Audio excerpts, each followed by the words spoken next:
Hi, good week to all. Welcome to this week's latest edition of Weekly Technical Outlook on the major stock indices for the week of 15th of March to 19th March 2021. Alright, so before I touch on the latest significant key levels to watch and the trend buyers for the SPX 500, the Nasdaq 100, the Hong Kong 50, the Japan 225, as well as the German 30 indexes. So let me have a kind of a quick update on two key important events to look out for. In fact, three important events to look out for this coming week first, before I jump into the technical analysis of these major indices. The first important announcement will be US daylight savings. So as we all know that the US has started to shift its clock. So for today onwards, the US stock market will start to open earlier, 1 hour earlier, in fact, at 9:30 p.m. Singapore time, and it will end at 4 a.m. Singapore time. And the second important event, I would say it's an important risk event for this week, will be definitely the US Federal Reserve FOMC meeting, which is on this Thursday, 2 a.m. Singapore time, and followed by the all-important Fed Chair Powell press conference at 2:30 a.m., where market participants will be keep a close eye, as well as hearing Fed Chair comment, pardon me, on this ongoing rising yield curve, the U.S. Treasury yield curve, and on any particular concerns on that. And also, coming closer to Asia will be this Friday, Bank of Japan monetary policy meeting.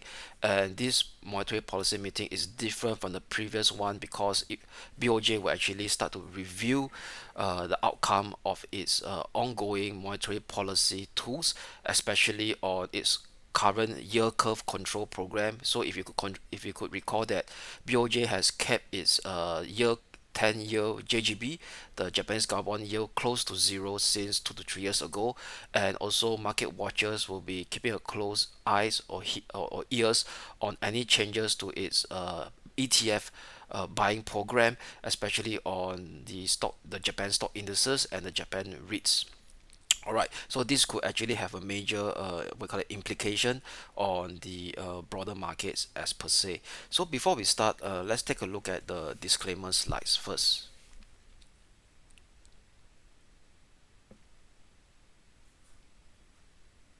Alright, so let's take a look at last week performance on the major stock indices. So I want to highlight that last week performance is very interesting. I would say it's rather positive. Why?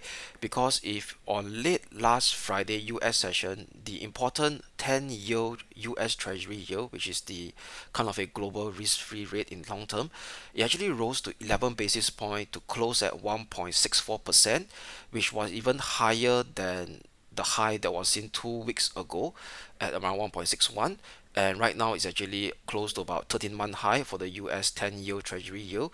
So what's important over here is that it did not actually trigger a kind of a broad-based sell-off or broad-based sell-off in the major US stock indices, in terms of cyclical value and as well as tech and growth stocks.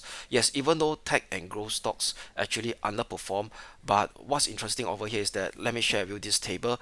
It actually exhibit a very positive, we call it observation, which actually is good for the broader market as a whole. Okay, let me start with the S&P 500 first. Okay, the S&P 500 ended last week at 2.64%, above the prior week at 0.8%, and also above its prior 4 week average at negative 0.28%.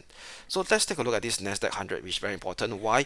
Because as we all know that this rising yield curve, the 10-year Treasury yield, has been pretty much of a very sensitive towards the growth and tech stocks, which heavily weighted in the Nasdaq 100. All right, which is, we can say that the Apple, the Fangs, as well as Tesla. So what's important over here is that if Nasdaq keep on falling over here, it could actually create a negative feedback loop into the other US major indices like the S&P 500, the Dow Jones, the Russell, and even it start to spread to the global stock indices as well.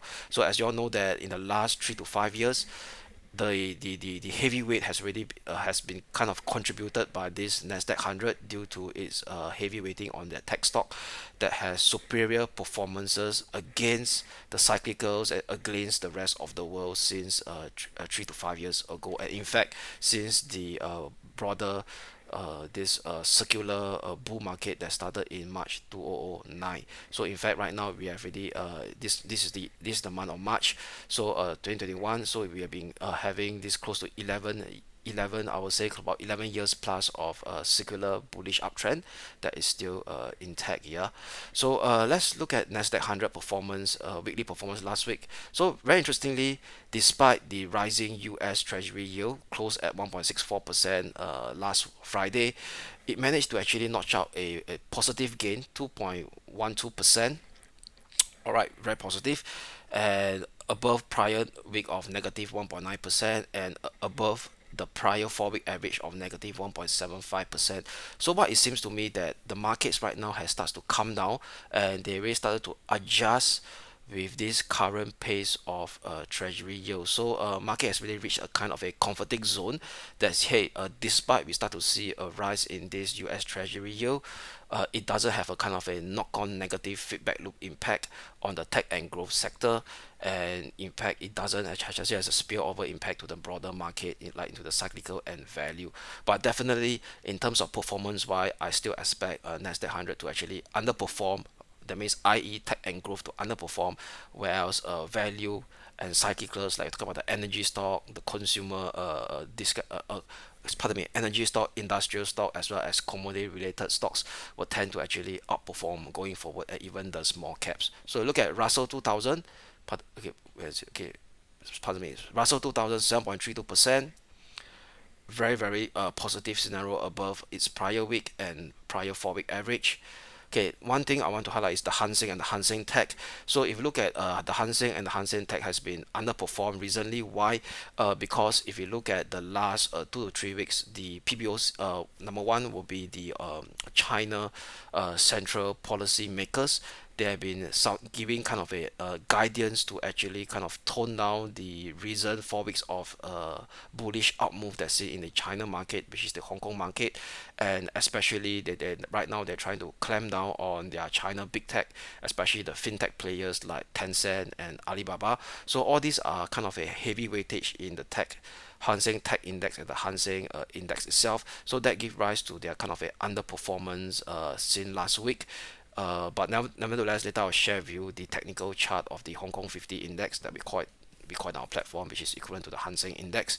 And Nikkei 225 also pretty strong outperformance last week, 2.96%, above its weekly performance of negative 0.35% and 0.10% in the prior 4 week average. And one thing, the stellar outperformance as well will be the German DAX. So as you know that German DAX is a kind of a barometer on the European stock indices. So why German DAX has been outperforming against the US peers? Because it's heavily valued towards cyclical and industrial stocks. All right. So 4.18% for last week, above its prior week at 1%, and above its prior 4 week average at negative 0.23%. All right. So now let's take a look at let's immediately dive to our CMC platform. So very quickly, I'll look at one of the growth proxy will be the semiconductor ETF stocks, in short, listed on the New York Stock Exchange. So still holding pretty strong, bounce off this 38.230 key support level, which is the 100, okay, which is the 100-day moving average, as well as this ascending trend line, major ascending trend line since the low of 18 March 2020. So what we could see right now is RSI also pretty bullish, bouncing off from this support level at 41 level, but still below the neutrality level at 50, which also correspond to that 50-day moving average and this intermediate resistance at 41360 level. So I'm watching very closely that if we have a daily close in a couple of days time for 41360, it could be very positive for the semiconductor stocks as a whole, which i.e. A sign of a global proxy global proxy gauge, indicating to us that we are not a kind of a scenario where global growth has started to derail off and start to run off below its cliff. So pretty much positive if we have the daily close above 41360 to take us higher to 4580 slash 4650. All right, now let's go take a look at the S&P 500. Same thing, daily chart first. So what's so interesting about this daily chart is, still recall last week I highlight, yes, even though it's a bit scary last week, but where it bounced off right exactly at this major expanding wedge resistance that previously kept a previous high since September 2018. tested, rebounded, like what we see earlier on 29th of January this year, happened again on 5th of March, which was 2 weeks ago, and right now it actually goes back up into this ascending channel support level since 23rd March 2020 low, and also back above the 50-day moving average, now acting as a support at 28,050. Very positive bounce on the daily RSI as well, indicating to us that the medium term upside momentum remains intact. So what we have last week is that last week the S&P, we have a kind of a neutrality level between this 3900 level, which was this former descending resistance that I drew from the 16th of Feb 2021. Last week, a clear breakout from this level. So what I could do is I will validate a what we call a bullish scenario for the S&P/X 500. So right now we are expecting to see higher highs as long as this 3860/50 medium-term pivotal support holds, which is the moving average, the 50-day moving average, to take us much higher towards 4080/4100 on the SPX 500. So now moving on to the Nasdaq 100. So Nasdaq 100 has kind of underperformed. So pretty unchanged over here for Nasdaq 100, still below the 50-day moving average, which is so this intermediate resistance at 13,340. So my strategy is still pretty unchanged as well. So what's interesting over here is positive is this bullish divergence I highlighted last week, lower low, but higher low on the 4-hour RSI, indicating to us that momentum has started to build up on this Nasdaq 100. So I'll still keep this neutrality stance that I have last week, watching this 13,340 level. So if you could have a daily close above 13,340 level, I will actually validate a further push up to be more confident for a start of a potential bullish impulsive up move to take us up to higher highs. That means we're talking about new fresh all-time high at 14,030 level, then followed by 14,435/14,460 on this Nasdaq 100. Okay, now going on to Asia, will be the first one I touch will be the Hong Kong 50, which is Hang Seng Index. All right, Hong Kong 50 we call it our platform. So yeah, despite this ongoing kind of a hawkish, I was not really hawkish, it's more kind of a toned down guidance from the China central planners to actually calm down the recent bullish move on the local Chinese stock market that has a kind of negative spill off move towards the Hong Kong index, and also this kind of a clamp down on this policy, or I would say that business policy on this China fintech. The reason of doing it is because they do not want to have this the China fintech players like Alibaba and Tencent to actually kind of a control the level the finance playing field. That means we're talking about bank lending in the China market. So to prevent of another so-called of moral hazard on this the financial industry in China. So in long term, in fact, it's good, but in short to medium term, we may start to see a bit of sideways movement on these China big tech stocks, and as well as the Hong Kong tech and the Hong Kong 50 index. But given that, don't forget the Hong Kong 50 index, the biggest weightage so far is actually Tencent. So I'm still watching at this 28,000 medium term pivotal support for Hong Kong 50 that I have for last week. 28 intermediate support will be at this close to 28,400, which is this ascending channel support that I drew from the low of 30th October 2020 low. So anything that's still pretty much unchanged. I'm still expecting a kind of sideways movement above this 28,000 medium term pivotal support, and this intermediate resistance at 30,160, which is also the descending trend line over here, linking the previous high of 17th of Feb and 23rd of Feb. So what things so positive over here is that the 4-hour RSI starts to turn up and also start to flash a prior bullish divergence, so indicating to us that a bit of short-term upside momentum has started to creep back into the Hong Kong 50 index. So, but nevertheless, I want it to have a clear break, at least a kind of a daily close above 30,160 for me to actually to be more confident of this continuation of this bullish up move to take us up to higher highs to target this 31,600 for the Hong Kong 50 index. All right, now moving on to another Asia indices, the major that I tend to actually watch will be the Japan 225, okay, which is the Nikkei 225. Okay, so for Japan 225, last week, if you recall that we have a neutrality stance. So last week, last Friday, okay, it has a close at 28, around 29,200 level, which, pardon me, where is it? Over here. Okay, so last Friday it went to a high of 29,769, and also it closes at 29,000, yeah, 29,769. So it kind of a surpass, then close at 29,687. So it's actually surpassed the 29,500 upper neutrality level that I have for last week. So giving me the confidence to validate a potential bullish up move for the Japan 225. And look at it, where it actually bounces. It actually tested and bounced off this 50-day moving average as well, now coming to act as a support at this 29,100 level. So what I do is that for this coming week, I validate a further up move using the 50-day moving average as my key medium-term pivotal support, which is also that minor swing low of 10th of March at 29,100 level.